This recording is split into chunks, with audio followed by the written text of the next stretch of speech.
Thank you so much, Ahmed. And hi, everyone, and welcome back from your break slash networking session. And a big welcome to the panel discussion regarding the topic of the next steps, scaling cell-based food production. Now, I'm Peter, and Ahmed gave me a great introduction, so I will not go into that, but I'm the manager of the APAC Society for Cellular Agriculture, which is essentially an association and a coalition between a multitude of different cultivated meat and seafood companies in the APAC region, and we focus heavily on promotion and harmonization of regulation and policies. Now, it's really a great pleasure and a privilege to have the opportunity to moderate this session today, because we have with us some of the most, I would say, prominent companies in the industry that are definitely focusing right now on scaling their own production.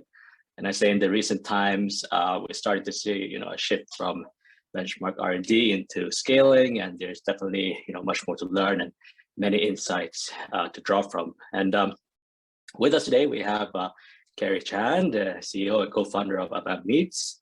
We have Cheong, the technology director at TurtleTree. We have Sathiakumar, the COO at Shiok Meats, and JG, the CTO and co-founder at Dana Green. And for the audience, feel free to ask any questions, and at the end of the panel, I'll try to get as many as I can in the last 10 minutes or so of the session. Without further ado, I think we can dive right in. Perhaps we could start off with a brief introduction by the panelists themselves to share a little bit about who they are and your background and what their companies are focusing on. And maybe we can start off with Carrie, if you don't mind. Yeah, sure. Thank you, Peter. Nice to meet everyone. Good afternoon, good morning, good evening. Carrie here, founder and CEO of Avant. We focus on cultivated fish product.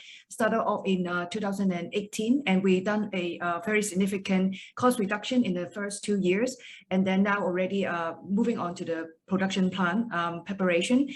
It will be in Singapore, and happy to talk more about our plan upcoming. Thank you. Thank you, Carrie. How about you, Durga? Sure, thanks, Peter. I'm Durga, the Chief Operating Officer at Shiok Meats, a cultivated meat and seafood company that uses stem cell technology to bring you all delicious, sustainable, and healthy seafood and meats by harvesting from cells instead of the animals. Shiok Meats was founded in the year 2018, and since we've raised 30 million from a global pool of investors. As the COO, I spearhead the business operations, manufacturing, and regulatory functions at Shiok Meats, and joined the founding team as the first hire 3 years back. Last year, I led the setup of Shiok Meats' first state-of-art mini plant facility, which was inaugurated by the Minister for Sustainability and Environment, Grace Fu, at the Singapore headquarters. Prior to Shiok, I worked with premium research institutes across Asia, focusing on R&D tech transfer projects, focusing on metabolic and infectious diseases. I'm completely passionate about sustainability and commercialization of scientific innovation that contributes towards food safety, security, and protection of the environment. It's my pleasure to be here, and I look forward to the discussion. Thank you. Thank you so much, Durga. Maybe we can go on to Albert. Hey, hello. My name is Albert Cheong, and I'm the Technical Director, Cell Culture Media at TurtleTree. I have more than 15 years of upstream biologics, cell gene therapy, and process development experience with working stints at Lonza Biologics, Sigma Aldrich, which is now part of Merck, KGaA, and Thermo Fisher Scientific. TurtleTree is actually a biotech company committed to revolutionizing the way the world eats. Utilizing our proprietary cell-based technology, we are looking to create new generation of sustainable food, one that's definitely better for the planet, animals, and people everywhere. We are backed by leading investors and a team of world-class talent, and we will soon be launching sustainably produced dairy bioactives, starting with lactoferrin. Our mission is definitely to build a happier and healthier society with food that nourishes all. We currently are based at San Francisco and Boston, USA, as well as in Singapore, and I'm very glad to be here. Thank you. Thank you so much, Albert. And last but not least, Jay. Thank you for having me, Peter. My name is Jay. I'm from Dana Green. It's a Seoul-based company located in South Korea. we actually have a different approach compared to other companies here. So most of the companies who are near to their market entrance, including Itchus or Avant here, Shiok meats here, are actually based on the suspension system of culture, of mass production way of culture. And we are using scaffold-based approach. That is a material that is utilized in the packed bed systems or even in like airlift type of bioreactors. So I guess it will be very interesting topic to talk about scaling here. And I do believe that suspension culture has its advantages, but also a scaffold-based approach has its own advantages as well. So I'm very looking forward for this panel discussion and very happy to be here. Thank you very much. Thank you so much, Jay. I'm very interested to hear more about the scaffolding and scaling regarding that as well. Maybe we can begin with a question directed towards Durga. So Durga, at the end of last year, Shiok Meats, you announced the launch of the mini plant in Singapore. I know that you've been taking one of the leading roles in establishing it. Maybe you can explain why that was a big milestone for your team. Sure, definitely, Peter. Yeah, I think the mini plant, as I told you, is the first of its kind scale-up facility for crustacean technology. And we see this plant as a great model for technology transfer between what we do at the R&D scale to the production scale. And with this facility, I think we've been able to achieve a lot of the process optimization of the various scale-up parameters and have adopted more of a data-driven type of approach, whereby we gauge all our impacts throughout the production process. And when you look into from the facility design standpoint, I would say that we have taken best principles and practices from both the pharma and the food technology. And in line with this, we also partnered with Carbon Pricing Leadership Coalition, which is the decarbonization arm of Global Compact Network, which is jointly supported by Enterprise Singapore and National Environmental Agency for a capacity building program, which is called Low Carbon SG. Through this program, we track all our emissions throughout the production process. And I believe the first step in a decarbonization journey is to track your emissions. And I think with this mini plant, these are some of the key milestones and what we've been doing with the setup of this facility. And I would say overall, the mini plant functional design and the process flow is a stepping stone towards the construction of a pilot plant in Singapore. Thank you so much, Dirk. And just to follow up, so you're focusing on one specific type of seafood or several, and you're planning, as you said, to come to market with this facility, is it? Yeah, right now the focus is on crustacean species to start off with shrimp. Then we would do lobster, crab, and crayfish. And this facility, I would say, is specifically for R&D to understand the scale up of all the novel species that we are working on, as well as process optimization, and of course, the important challenge of bringing the cost down. Thank you. And just one last question, maybe you can share a little bit, because we're talking about scaling, and we sort of want to know what one of the main challenges and insight that you have from launching the mini plant has been. I would say, the challenges, is especially in terms of scale up, is being driven a lot by mammalian cell culture. So there's not a lot of information or data which is available for working with crustacean species. So all the molecular tools that are necessary for the scale up of the bioprocess parameters have all been built in-house. And I think that's one of the biggest challenges that we face during the scale up facility. Thank you so much, Durga. Maybe we can move on to Carrie. So Carrie, in September 2021, I know that Avant means you announced your plan to set up a pilot production facility in Singapore. Maybe you can share a little bit of how that process has been going, what made your team choose Singapore as the location for your pilot plant as well? Yes, thank you, Peter. Indeed, the pilot plant project going very well. We completed multiple, we have chosen the site, although it will remain confidential until later on. And then we have the feasibility kind of study completed. We have even the layout plan already there. And so we're working on the implementation, like the procurement of equipment and also the preparation for the fitting out of the space. So very much in progress, online with our plan. However, though, the supply chain, as we know globally, has been a little bit affected by the COVID situation. So we're looking at sometime like early 2023 that we will have it starting in a first batch of the preparation and operation. So this is the plan we're working on now, really excited about it. And at that point, we also have we have been also adding headcount to the team in the upstream process development, downstream, etc. So looking forward to actually having more talents joining us as well in our journey to commercialization. Why we choose Singapore? I think we're very appreciative and very thankful for the government of Singapore having the high-level policy to support the innovation in this space.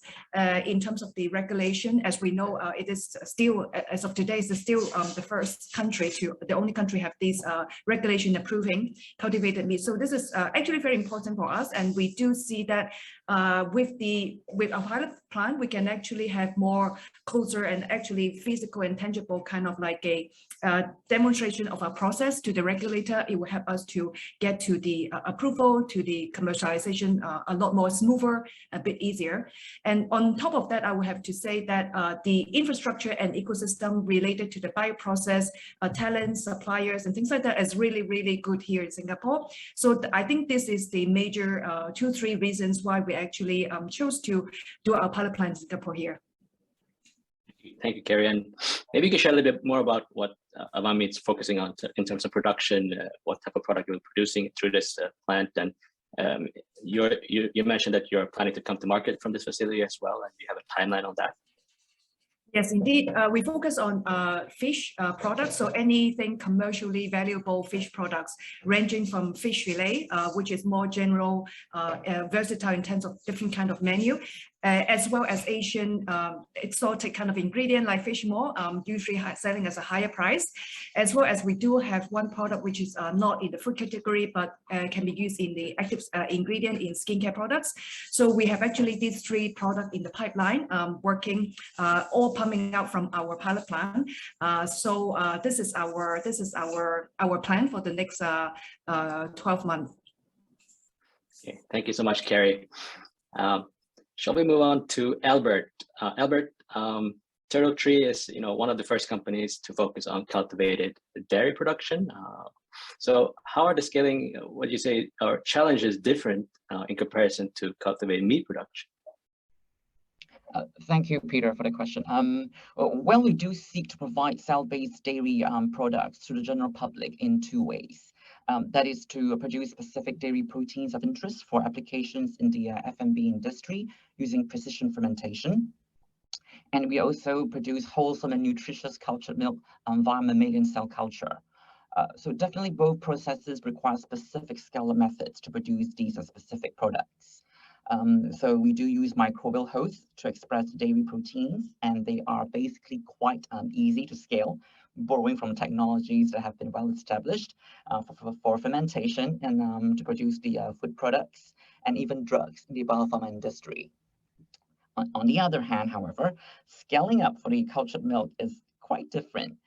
This time round, the mammalian cells, like the mammary epithelial cells from the cows or humans, they need to be expanded on an adherent support. And these cells have to be formed 3D structures first before they can secrete the milk proteins. So, so the formation of these differentiated cells are very reliant on 3D supports in culture because it allows the establishment of polarity of the cell for the milk proteins to be secreted. So in other words, no 3D support, no polarity, no milk proteins, that's it.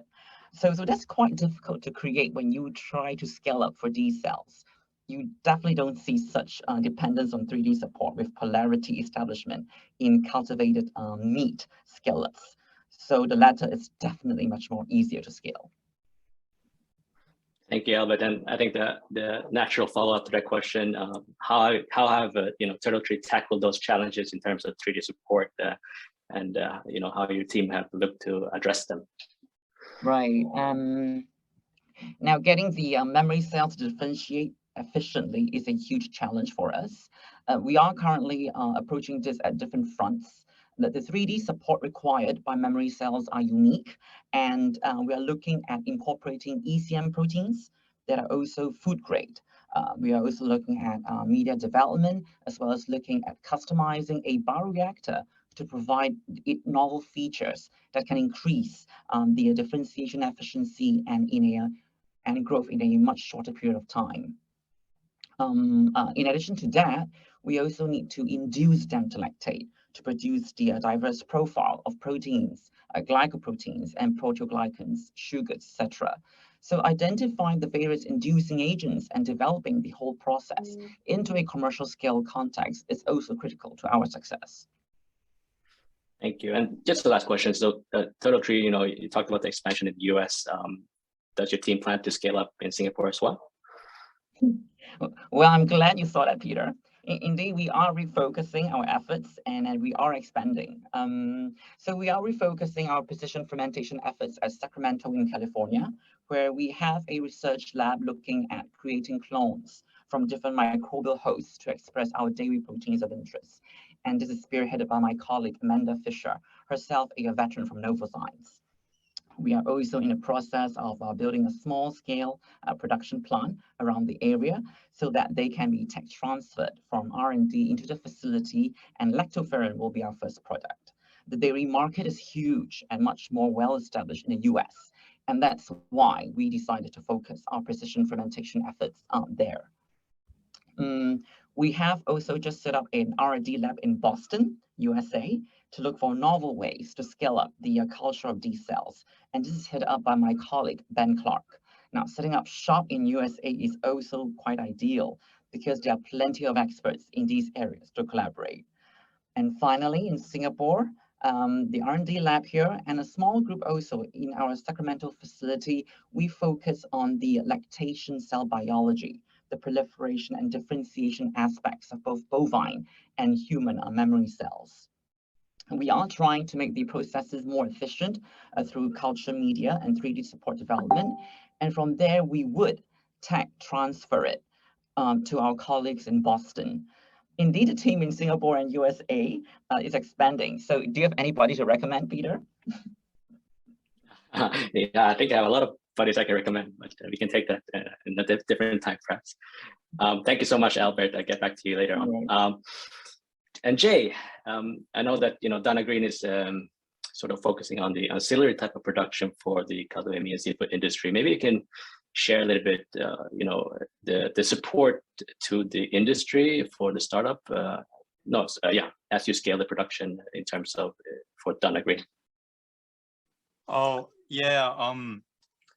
Well, because it's a scaffold that our company is focusing on, I will share like very typical like laboratory issues here. I think the audiences are more like accompanied to that laboratory condition. So for example, a scaffold that is universal for every type of cell doesn't exist in our experience. It's very hard to get a universal one. So basically, once our scaffold works very well in a bovine type of cells, and like one of our colleagues bring out like porcine cells, and it works sort of slightly different. It doesn't work as perfectly as it worked on the bovine. And then like we modify the scaffold, and that takes like 6 months and 7 months. So upon doing this like twice or 3 times, we kind of came out with an approach that some cells from the porcine attaches to the bovine optimized version of the scaffold. So we cloned out cells from the porcine that is very attachable to the scaffold that is optimized for the bovine. So using these kind of laboratory techniques, we are actually overcoming the issues that we face during the course of the scale up and the R&D development. So probably approaches such as this is a unique idea. This is something that rather than changing the scaffold, we actually adapt cells and select the clones from the cells to use our scaffold in their production system. So these were the difficulties we had when we are working with the collaborators. And from the experiences that we had from that, I think it is now not that of an issue that we meet a new person, new company with a new cell line, and then giving us a mission to adapt it to our scaffold. So I just briefly showed an experience that I had with working with other collaborators from the cell line part. And me as well, we are looking for potential partners to work on. And we have recently established a branch company in Singapore for future collaboration with other very talented people interested in this field. So I'm looking very forward to working with you all around in the future. So thank you very much for having me here. Thank you, Jay. And you sort of addressed some of the challenges that you're facing scaling up. Maybe you can share if there's some lessons from addressing those challenges that you think that can be applied to not only scaffolding companies, but the wider cellular agriculture field. Oh, yeah. I think we are a company that is focusing on the scaffold. So our initial mistake that we had is that we were very neglectant about the media part or the cell line part. But I do believe the cells, media, and bioreactors and the scaffold, if you are looking for an adhesion type of scaling up, you need to consider all 4 essential parts of the cultured meat, because they are very important. These 4 are like the legs of the tables. You cannot have one missing and give a complete product. So keep an eye on other techniques and how these techniques actually develop and go through. And of course, you can focus on 1 or 2 things, but I think it is important to keep your eye on all aspects of the scaling up, because once you have a time that is necessary for you to scale up, this one missing leg actually it gives you a very difficult time, a hard time upon scaling. And this is the lesson that we had. And we actually started as a scaffold company, but actually we studied a lot, we talked a lot, communicated a lot with a media company or a company with interest in the cell line development and the bioreactor as well. And there are only few companies in this world who are very who has the ability to do the bioreactor development or scaling up, actually constructing a bioreactor. It's something very heavily capital dependent. It's not really an easy task for every single startup to work on. So I think it's the importance of a bioreactor side is getting more details or the importance as time goes by. And I think I advise people to have a good friend in the bioreactor field and hire them first at any cost that you can have. That's the best lesson that I just had and I want to share. Thank you, Jay. And I think there's many companies and will be very interested in Dana Green as well. I know that you have a very pivotal role into the industry. Now, maybe we can look forward, move on to the next topic regarding partnerships a little bit more. Partnerships can be really a key way to help startups scale in the cultivated meat seafood space. And Durga, Shiok Meats, I know that you partner with Black & Veatch and FoodNet to develop the meat plant. What role do you envision, partnerships playing in scaling up cultivated seafood production? Durga, you're on mute. Oops, sorry. Thanks, Peter. Yeah, that's a great question. And I completely believe that partnerships are really crucial, especially when it comes to integrating the concept of both innovation and scaling. And according to me, I feel that both the process are very organically interconnected and rather than, like a sequential series of steps in a pipeline. So therefore, I believe it's important for the institutional actors, your private sector, your policymakers, as well as startup to all come together when it comes to sharing of resources, knowledge sharing, rewards, as well as, let's not forget about the risk, and foster a transformative learning culture whereby that will accelerate the innovation and scale up. Because it's going to be a Herculean task for a startup to address all the challenges ranging from technology to your bioreactors, to market, to manufacturing. And I would say the ideal way to commercialize is to partner with firms who are experts in their respective domains rather than reinventing the wheel. Thank you, Durga. And Carrie, similarly, Avant Meats, you announced the partnership with Quascell and BHC in 2021. Do you believe partnership with traditional food and biotech players will be key for scaling up production? Yes, definitely. I totally agree. I think partnership carefully and strategically developed will be very much beneficial and accelerate the whole process. So, for example, in the case of more traditional medium developer and supplier, in the case that is Quascell, so our partnership with them actually looking at their experience, actually optimizing medium for different kind of culture, as well as they have some existing infrastructure from small scale all the way to over 1,000, 2,000 liter to basically test out some of the the cell proliferation pattern and condition, and that is very much helpful for, in particular, for startup like us.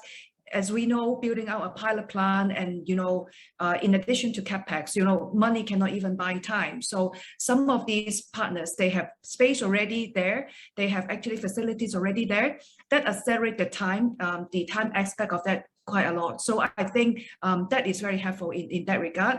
So going forward, we also will be working with different partners for different part of both on the R&D and also the solution and also scale up in commercialization as well. And I agree with Durga, and partnership is actually a very important, essential thing for a new technology space like us to get to more mature stage like a bit earlier. I think in addition to traditional food, in addition to biotech farm, there are also other collaborations we can do. We also have parties very interested in joining us to do product development, and that also help to go to market in different format in terms of a product as well. So that is more on the commercial collaboration in addition to technical and collaboration. Thank you, Carrie. It seems that both from Shiok and Avant Meat, the partnership has been key in scaling up. How about you, Albert? Who are the partners for TurtleTree, by the way, and how have they played a role in scaling up production? Right. I can name two now. So we're excited to collaborate with two players in the field, JS Bio and Solar Biotech.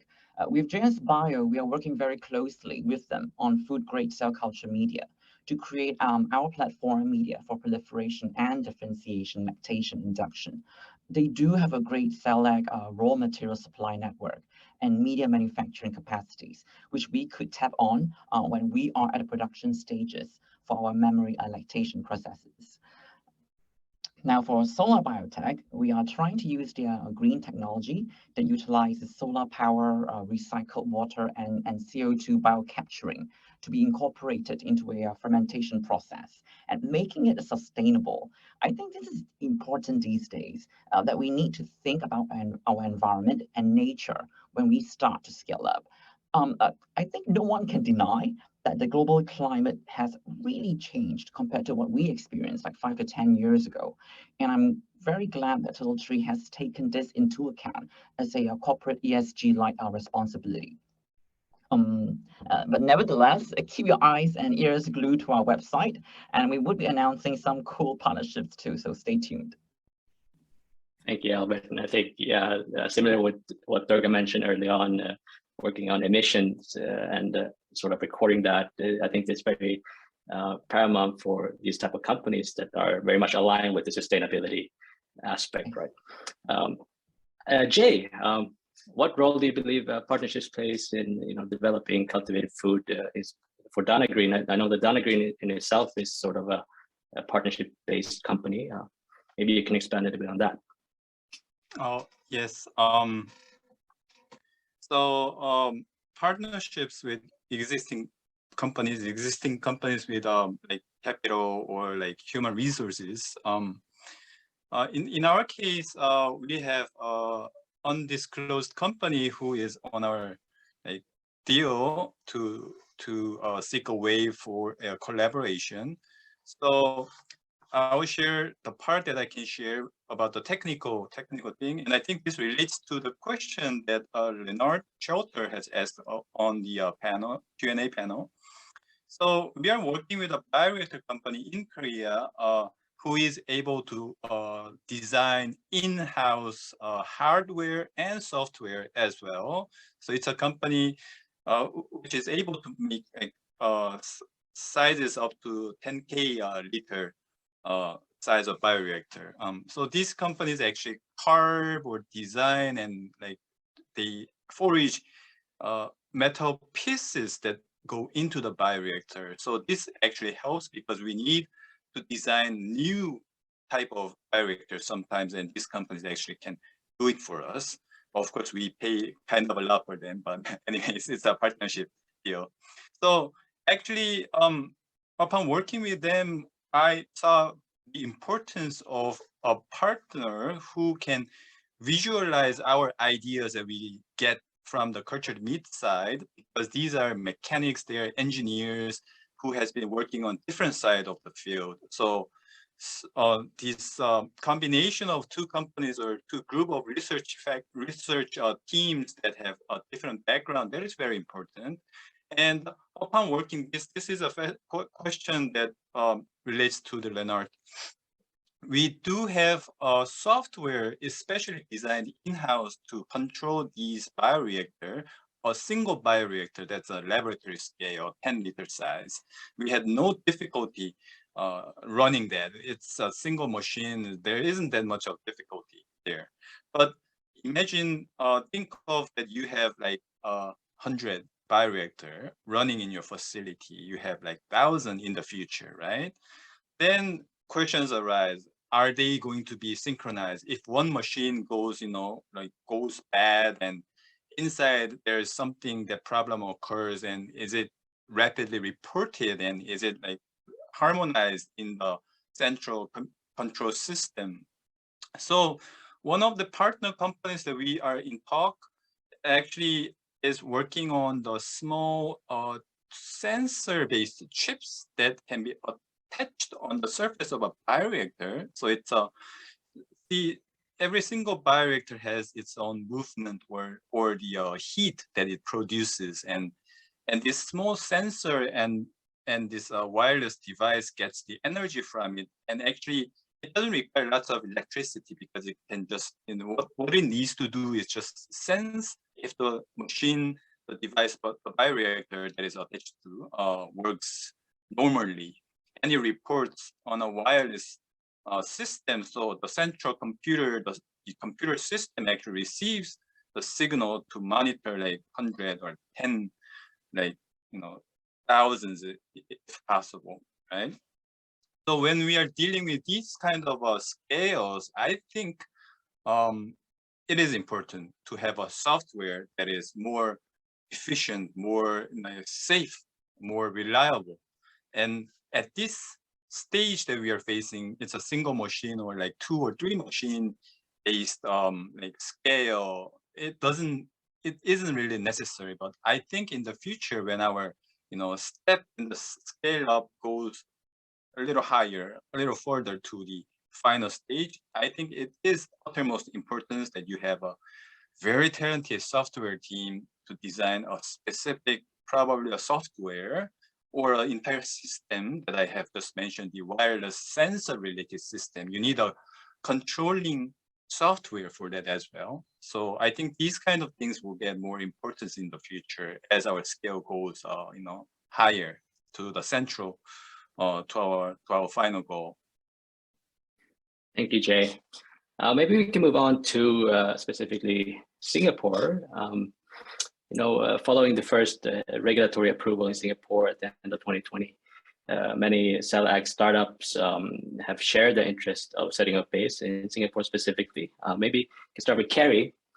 Along with the pilot plant announcement, I know that Avant also shared a partnership with A-Star around skin production, considering all the work to make Singapore, a food tech hub. How important do you see developing a research ecosystem like A-Star is to support the startup in this field?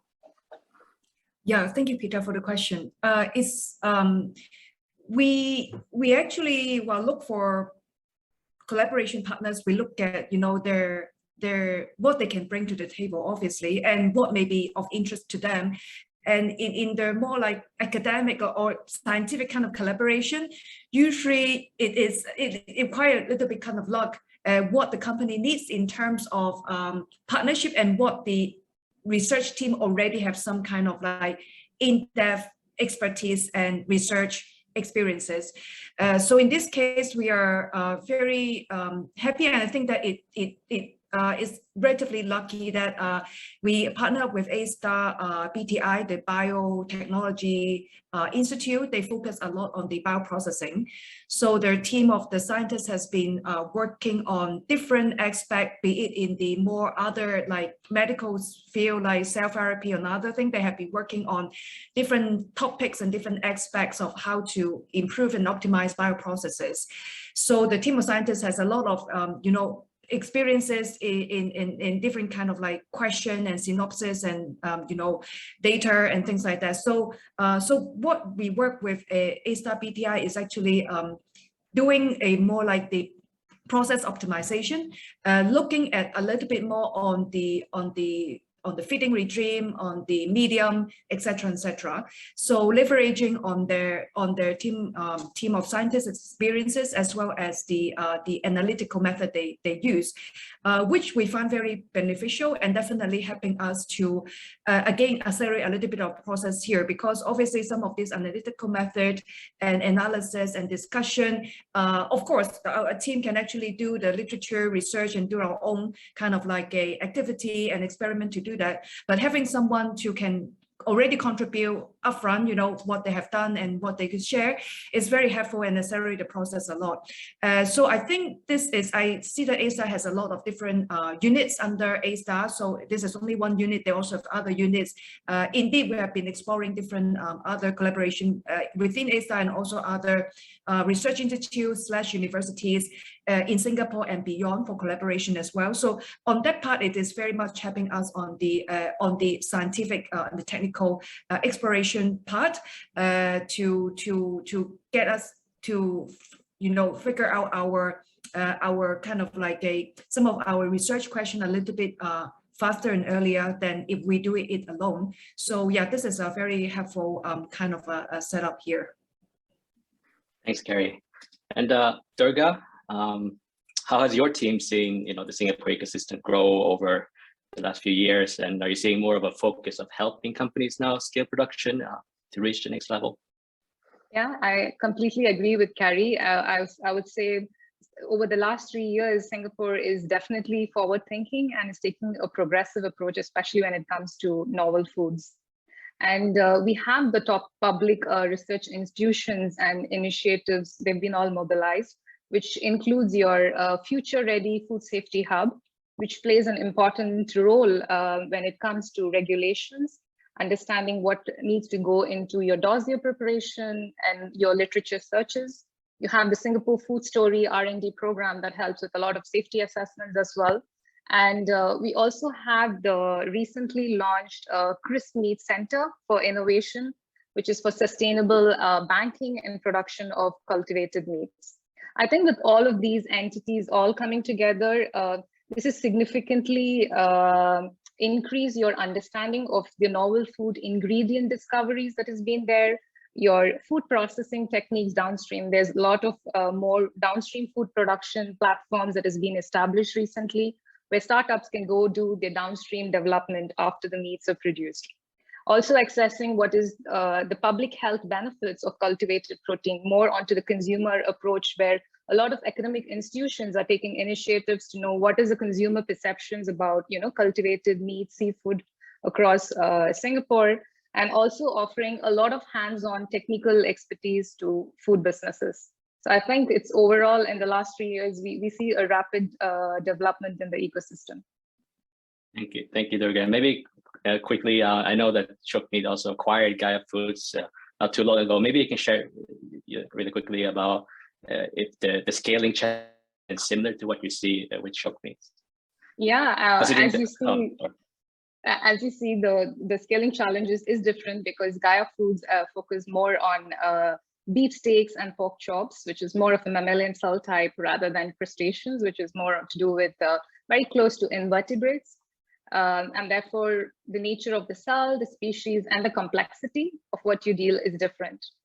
And in terms of technology, as you see, a beef is different from a shrimp, and how in terms of the culture is more to do with suspension cultures, where with crustaceans, and more for beef and pork, it's mammalian, which requires microcarriers and more adherent in nature. And therefore, the scale-up challenges are completely different from what we do. But having said that, there's a lot of synergy, and with the cultivated industry, consolidation is the key, and you have to create synergy, and that's been one of our top priorities at Shiok. Thank you so much, Durga. And Jay, is Dana Green also looking to expand in Singapore? Maybe you can share a little bit about your expansion plan here, and alternatively, has your team found support or interest from the Korean biotech ecosystem to expand here? Very, very good question. Yes, as Durga and Carrie has mentioned, we also were introduced to Chris Meat Center, and I did get a great help from them. Also, A-Star BTI as well. They're very willing to help. I see the ecosystem is building up. What I value there is that there are professors or the company-related workers who have experienced the work of the cultured meat, because the first approval of the cultured meat was in Singapore. There is a governmental support on the system, so it's the human resources that is building up in Singapore we value a lot. This is the main reason that we are going to Singapore. And unfortunately, in Korea, in academia, professors, researchers, PIs, they are not really